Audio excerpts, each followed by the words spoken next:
Hello there, this is Robert of MayflowerBookshop.com, and today we're going to explore again Ralph Waldo Emerson, his Natural History of the Intellect, the last lectures. I believe that was at Harvard. And they say that after he did these lectures, he felt like he had given his best shot. Emerson, again, strongly influenced Rudolf Steiner and many others. Steiner had discovered in compiling and reorchestrating Nietzsche's library a slew of Emerson books, all Emerson's books with Nietzsche's notes. So Steiner took some time off and studied him, and a lot of people think, special thanks to, I think his name is, I don't know if I know him, Rick Spalding, Maurice York, who like kind of made it, I think they kind of made it known there that Rudolf Steiner was influenced and how important Emerson, they kind of, a lot of people do that, you know. I mean, I know a woman who thought she was dying and she discovered Emerson's writings and it saved her life. You know, a lot of people think it saved their life, men and women. Emerson was a friend of Abe Lincoln in the White House. He was a prominent transcendentalist and or kind of an original thinker. They called him the Plato of the West. They called him the Buddha of the West. I mean, a lot of these spiritual people are eclectic and universal in the way that they think and share their knowledge. They're kind of like every religion and none. They find God within each person and each little moment in nature. They find God in nature, God or the world's soul or divine intelligence. Some people call it the great goddess. They find it in nature and the inner self and between the inner and outer. So anyway, I'm getting lost. I want to read and share a couple of thoughts of one of the shorter little segments that Emerson shared on genius in March of 1871. It's very short, so, I mean, there's not a lot to say about genius these days because there isn't much, I guess.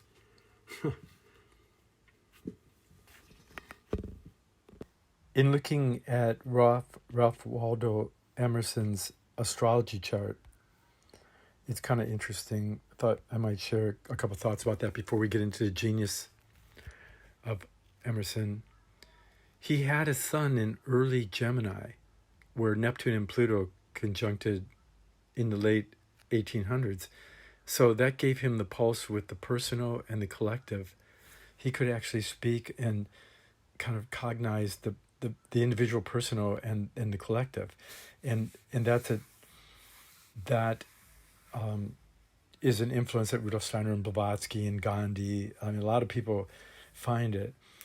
It's like a spiritual and material impulse, and that each of us has freedom to decide how that will work for the good and the true and the beautiful within each of us. Emerson has a moon conjunct Mars in Leo. So he's a prominent speaker and writer and thinker, and feelings and speech came right together, very articulate with his Jupiter, Saturn in Virgo.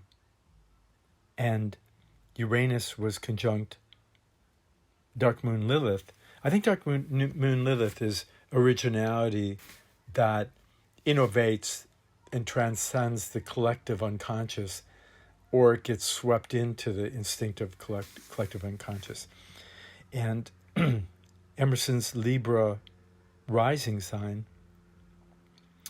I think it's Libra, and that would give him his the social justice, the social equality, the male-female equality, the ideals of social justice and equality, and the reckoning of the heart. You know, Libra is the scales, like in the Egyptian Book of the Dead. The heart is weighed against a feather to see if the heart is lighter than a feather. And I think that Emerson really had this idea of spiritual heart and intelligence balancing, that people were all intelligence and had something inside of them that could get it. He really honored other people, and mysteriously his Venus is in Aries, which could give a tricky side to his love life perhaps, but Neptune is in Scorpio, and I think that Neptune in Scorpio roughly almost opposes his sun, so he's very idealistic and passionate about it. He was an all-American poet and transcendentalist of the early 19th century. Born in Boston, son of a reverend. His father was a Unitarian minister in a famous line of ministers. So he was kind of like a sacred, he was buddies with Thoreau, and they were big on the experience of nature and stillness of the mind and an open heart to learning. And he really was an exceptional person that a lot of people have benefited from his thinking. One of the major things that I think about Emerson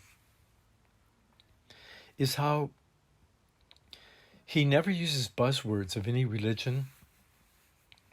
He doesn't use any kind of lingo of whether it's Buddhism or Theosophy or Anthroposophy or Hinduism.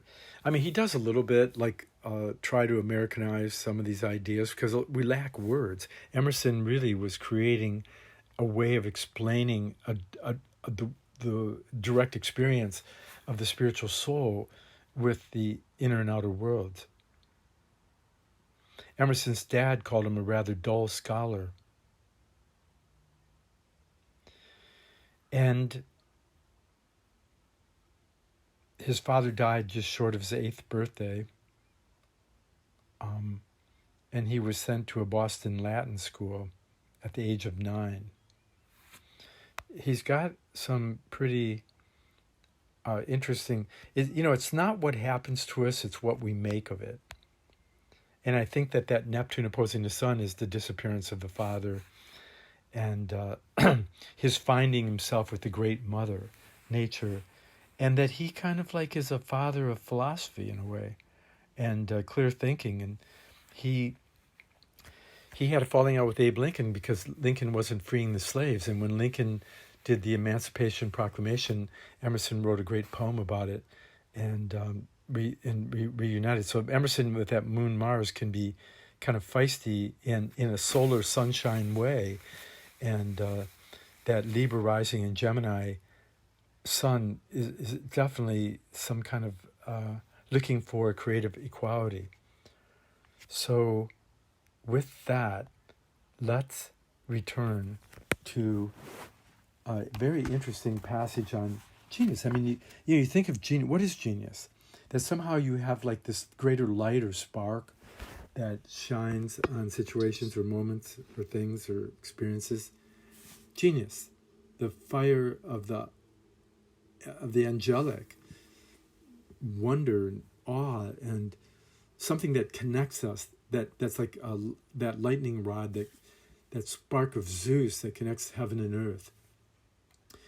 Okay, genius, March 17th, 1871. In proportion to a man's ideality, the ideals, all objects have equal value. The symbol always stimulates. Therefore is poetry the best reading. Genius is a delicate sensibility to the laws of the world, adding the power to express them again in some new form. When you say the times, the persons are prosaic, where is the feudal, or the Saracenic, or the Egyptian architecture? Where are the romantic manners? Where the papal or the Calvinistic religion which made a poetry in the air for Milton or Byron or Belzoni. Our surroundings are as barren as a dry goods shop. You expose your atheism. I just want to comment. I mean, that is something that creative people find the spirit permeating everything, and they're enlivened by that. You know, I think that whole idea of divining the divine in everything, in each other, you know, that the pure perception, the straight out first shot, when you just look at something, if you can hold still enough, you'll see the genius of everything. Okay, that's Robert's thing on it. Okay, let's get back to Emerson. And he says, you expose your atheism. I guess we expose our... we prove there's a God by the way we live, is what I'd like to add. Okay, Emerson. Is a railroad or a shoe factory or an insurance office, a bank or a bakery outside of the system and connection of things, or further from God than is a sheep pasture or clam bank? Is chemistry suspended? Do not the electricities and the imponderable influences play with all their magical indolations? Yet soon the conversation took a higher turn, in such grandeur of nature, in such sense of freedom from all restraint of convention. The nobler man or woman unlocks willingly his inner mind, and is ashamed to hold before himself the close mask of indifference, ashamed to hold before himself the close mask of indifference, which in daily life is used to hold back the intrusive crowd. So also our Goethe, he from whom so rarely a decisive word on the holiest and gravest concern of humanity could be drawn, spoke this time of religion, moral culture, and the highest aim of the state with a clearness and warmth such as we had never found in him in equal degree. This means of ennobling everything sensuous, and to animate also the deadest facts through uniting them to the idea, he said, is the finest privilege of our supersensuous origin. My comment is that you know, the Buddhist, the original Christian and Jew and Hindu and Egyptian and Persian and India and Theosophy and stuff, we all have this super sensible origin of one with the universe, right? One with the oneness and the universal mind and the eternal breath. And that some part of us is imperishable, eternal, waxing and waning, and laughing and enjoying and learning and finding balance and returning to the one and emerging from the one. That's what I'm just adding my poetic insight, philosophical insight. Okay, this is in comment to Emerson's words, the means of ennobling everything sensuous, and to animate also the deadest facts through uniting them to the idea, Goethe said, is the finest privilege of our supersensuous origin. Man, how much soever the earth draws him, with its thousand and myriad appearances, lifts yet a searching, longing look to the heaven, which vaults over him in immeasurable spaces. Whilst he feels, this kind of language, you know, whilst he feels deeply in himself that he is a citizen of that spiritual kingdom, our belief in which we must not repel or surrender. Yeah, that's beautiful. While he feels deeply in himself that he is a citizen of that spiritual kingdom, our belief in which we must not repel nor surrender. Yeah, that middle way, right? Okay, Emerson. In this longing lies the secret of the eternal striving after an unknown aim. It is also the lever of our searching and thinking, the soft bond between poetry and reality. I think he's quoting Goethe here, yeah. It's like the Lord of the Rings, the hobbits, Bilbo Baggins, Frodo. They don't know what's going to happen next. They can only deal with what's in front of them. Then you see what's going to happen next, and then you figure out you're going to do. We don't over anxiety ourselves into the past or future. But we move into the we're trying to discover what to live for, what would forward us, what would give us foresight in the present to forward our soul in flowering and flowing and growing and knowing and sharing.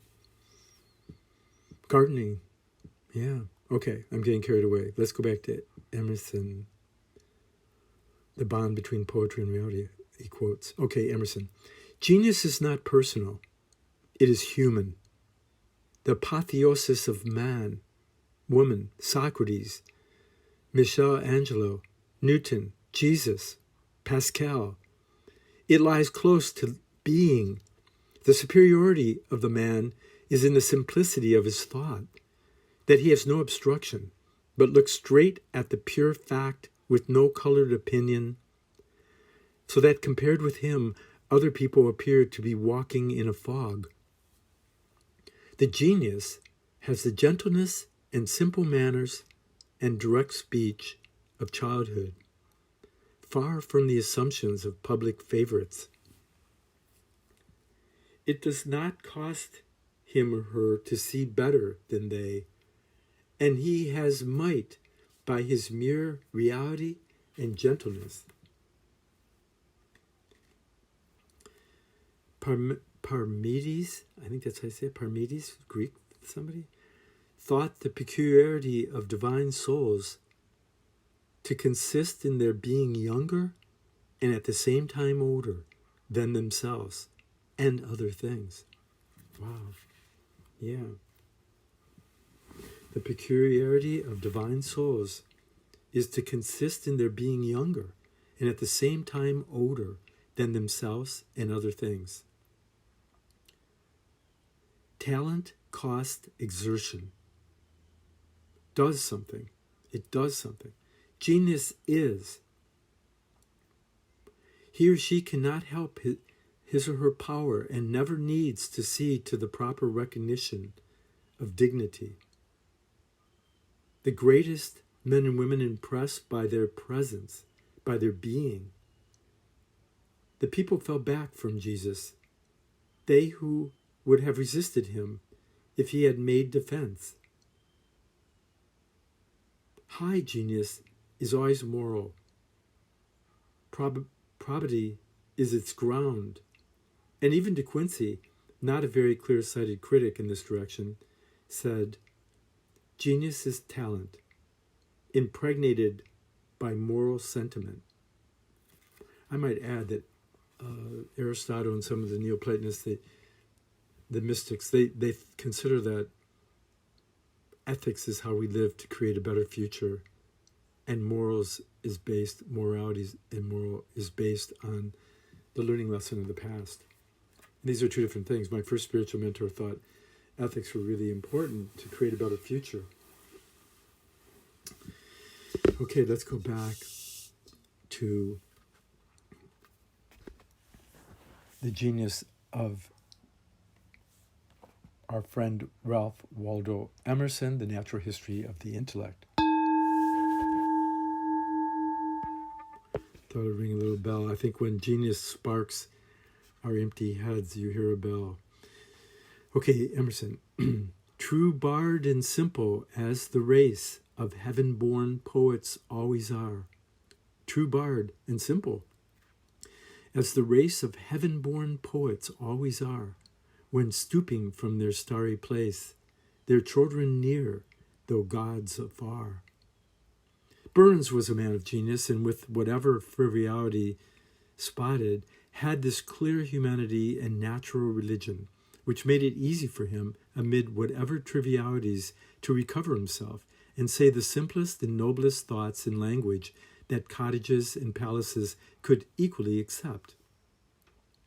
John Brown and Abraham Lincoln were both men of genius and have obtained this simple grandeur of utterance.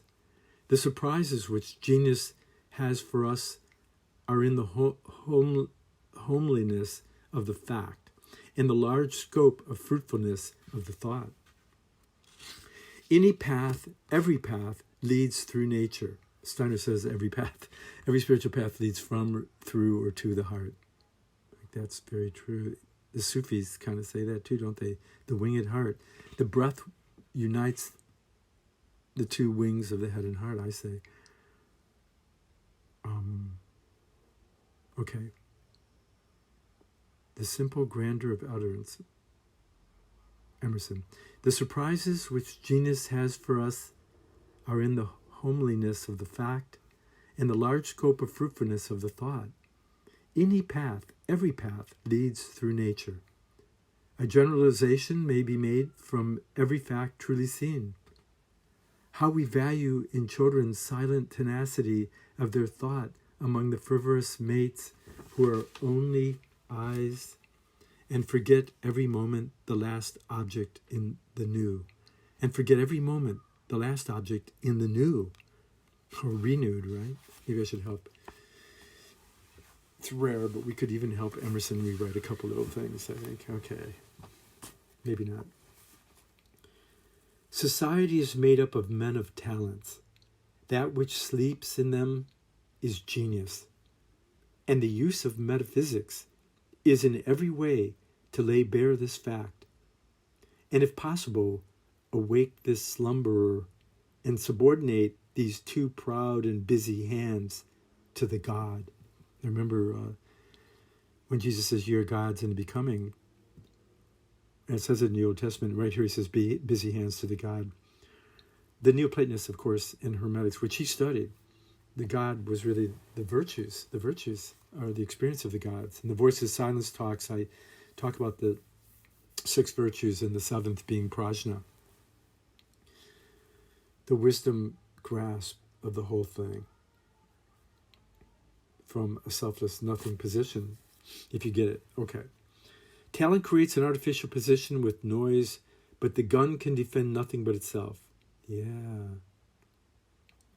That which sleeps is genius, and the use of metaphysics in every day lays bare this fact, and if possible awakes this slumber and subordinate these two proud and busy hands to the God. Talent creates an artificial position with noise, but the gun can defend nothing but itself. But genius flings itself on elemental things, which are powers, self-defensive, which subsist and resist unwearably forevermore. Genius loves truth. Genius loves truth. Genius loves truth and clings to it, so that the truth that holds us all, the great truth. There's no religion higher than truth, Blavatsky said. I'm adding that part. Okay, genius loves truth, Emerson. Genius loves truth and clings to it, so that what it does and says is not on a by road. What it does, what genius truth does and says is not on a by road, but on the great highways of nature, which were before the Appian was built and will long outlast it. That gives you something to look up. Appian. The eye of genius looks through to the causal thought. In another place, Emerson talks about the intelligence before intellect. Okay. The eye of genius looks through to the causal thought, whilst the world of men give undivided heed to fact. Genius has been startled by perceiving the fact to be a mask, and detecting eyes that peer through it to meet its own. It knows the facts. It knows that facts are not ultimates. Common sense stops at a fact. To it, a fact is sacred. It will not go behind this, and it reckons mad those who do. Genius unsettles everything. It is fixed, is it, that after the reflective age has set in, there can be no quite rustic, original, and united man born? Yes, quite rightly, it belongs to awe. It is reception from the pure intellect, a ray from that on the world in which we live, this time not corrupted by the impurity of eye on which it falls. Day by day, hour by hour, men live as if crazed by the activity of the senses. Their experience, let's go through that again. Day by day, hour by hour, men live as if crazed by the activity of the senses. Yeah, this reminds you of Rudolf Steiner getting the sense-free thinking. And H.P. Blavatsky in The Secret Doctrine, speaking of that which is, was, and always will be. Inner Isis unveiled, Novalis says something like that. The gems of Sais and the Sophia Isis, Mari. What is, was, and always will be. Blavatsky says space. I say it's the last frontier, inner space, stillness. It's the big wilderness area that hardly any of us visit that makes sense of our civilization. We can come to our common, pure, divine sense of things. I'm adding, okay. Emerson, day by day, hour by hour, men live as if crazed by the activity of the senses. Sense-bound thinking, right? Their experience is of a succession of trifles, of phantasms, which oppress them, please and displease, and they rarely retire from the gay or gloomy show to real being, the clear light, from whence that reason they have came. This rare recurrence to the mind is the source of what sanity we have. This rare recurrence to the mind is the source of what sanity we have. Some minds are more open. I say open that heart mind. Okay, I'm leaving. Emerson. Yeah, Emerson. That rare recurrence to the mind is the source of what sanity we have. Some minds are more open, and there are minds so simple or so protected that they easily receive truth from it. This is genius, the counselor, the consoler of our moral condition, the source of religion. Eyes that the beam celestial view, which evermore makes all things new. Eyes that the beam celestial, eyes that the beam celestial view, which evermore makes all things new. Talent is a lower limitary skill, some knack. Intellect never again seems as before, for the state of being, which is always divinely new. I say renewed. Yeah, intellect is the booby prize. Like if you lose the heart of the real experience, the wholeness and heart of the world soul and your true self experience, when you lose, you get intellectual consolation prize, you get to understand like intellectually like why things are the way they are. It doesn't change anything. It's like those conspiracy theories, they don't really change anything. They're kind of impotent, but you get this intellectual self. You don't, the booby prize. You get the booby prize, intellectual understanding, but you lose out on the direct experience of the holy and the whole, and each other, and yourself, and the world. Right? Okay, I'm adding that. Let's go through that again. Emerson, at the conclusion of his rap on genius, eyes that the beam celestial view, which evermore makes all things new, renewed. Talent is a lower limitary skill, some knack. Intellect never again seems as before, for the state of being, which is always divinely new, ever flowing from its ineffable fountain, is a condition of each experience. This genius, like good generals, carries his base with him or her. Its trait is a negligence of yesterday's values in its absolute confidence in the eternal prompter. Wow. That was Emerson. Emerson, he says, cling to, in another place he says, cling to truth and to God against the name of God. Cling to truth and to spirit, right? Against the name of God. Emerson is kind of a little genius. He says, before the deity, thy gods are puppets. That's like coming forth by day, the Egyptian Book of the Dead, coming forth by day, the Egyptian Book of the Dead, that we're trying to awaken to clear light and the dream wish for becoming gods of virtue and creativity and healing to the world, It's really a question of, like, the real gods are this ability to, I'm saying all this, to divine the divine, to have these pure perceptions like Emerson, this pure vision, this kind of like cosmic memory that Steiner talks about, this cosmic imagination, and that can inspire us to intuit the way to go for ourselves and our friends, the world. The sky of reason over and through awe, that each of us can awaken the poet Apollo and Artemis, the midwife, the zodiacal chain of cause and effect. Intellect, with this higher ethics of the future, the way to go for the future, it's like light and warmth.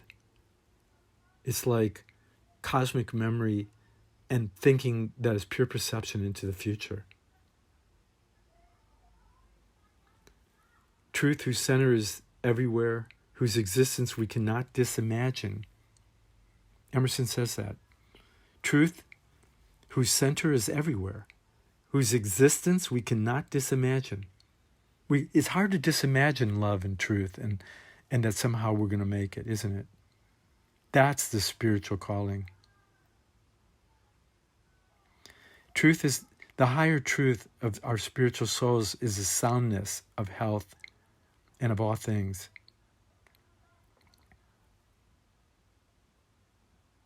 Right perception gives true pleasure. All humans are born equal in the spiritual potential. What happens then in life, in the time of death, in rebirth? Some feel unfree, unequal, but in the poetic, in the spiritual possibility, in the spirit of who we are, each of us is equal to gaining enlightenment, freedom, and creativity of our mind and heart and soul. This is really an important thing,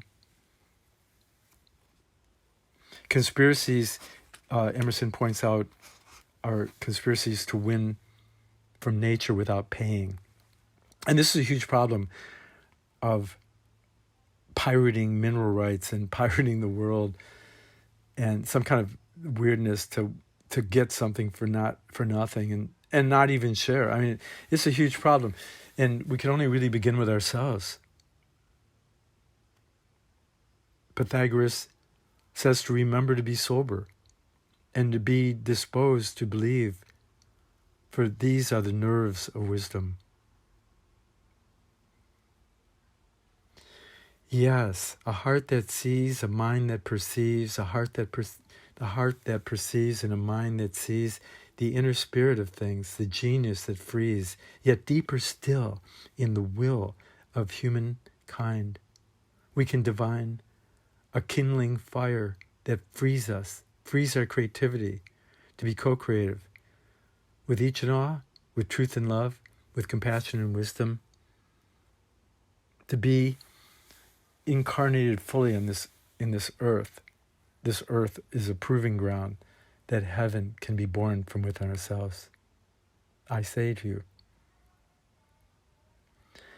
And this idea of novalis, that the division of poetry and philosophy is an illness, I think that, when you make music and it's separated from this heroic philosophy, and it's separated from this higher vision of how we can way to go. There, maybe novalis is right. It's some kind of like wrong astral turn. Cosmic memory is the victory of mind in time. I think Emerson said something like that. Intellect, in its relation to what is prior to intellect, is a god, is a higher virtue.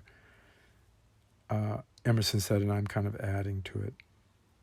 Emerson said, an ounce of mother wit is worth a pound of clergy. So I thought I would share a little bit of this idea that Emerson had about genius. And I think you can, by being still within yourself, you're kind of like rubbing the magic lamp of invisibility. And you can, by listening in your heart, by the stillness, listening to the stillness within the heart, and the heart being a pure listening to the world need with compassion, one can gain their Hermes wings on your feet and your head and your heart, and you can gain the hat of wisdom and the fire. So this is Robert of MayflowerBookshop.com. I'm doing a series of lectures and talks. They're not lectures, they're kind of made up on the spot. Talks of some of the research I've done in Theosophy and Neoplatonism and Hermetics, Buddhism. And I'm soon going to give a series of talks on the secret doctrine and Isis Unveiled by Blavatsky, coupled with a number of other ideas I have from other schools, Steiner, for instance, and reveal like a lot of really great resource. The secret doctrine, H.P. Blavatsky is a great resource, and we're going to get to that next. But here today was Emerson on genius, how to feel alive and co-creative with what's going on in your life. Happiness is, according to Socrates and me, happiness is to awaken a more fuller realization. Happiness is to awaken a more fuller participation, a conscious participation with the whole of your life, and rooted in this deep stillness, or the whole of your life participating in the deep stillness. Happiness is to awaken a more fuller participation with the whole of your life and the whole of the earth. And I add, as a Western Hermetic guy, poet, songwriter, happiness is to awaken a more fuller co-creativeness with the future destiny of the earth. And with that, I bid you adieu and call you to join me in spiritual research that would help make us inwardly rich, so we're not so beat up by the crass, materialistic war world of dog-eat dog kind of thing. It's pretty crazy out there these days. And so I'm hoping that the heart can awaken a wisdom and a love for a kind of knowledge and wisdom and passion for life that could heal this world and bring peace to our hearts and minds and to each other. Bless your heart. This is Robert of MayflowerBookshop.com. Please feel like you can share this and dare to learn new things, and you can make donations to help support with books or whatever. Bless your heart. See ya.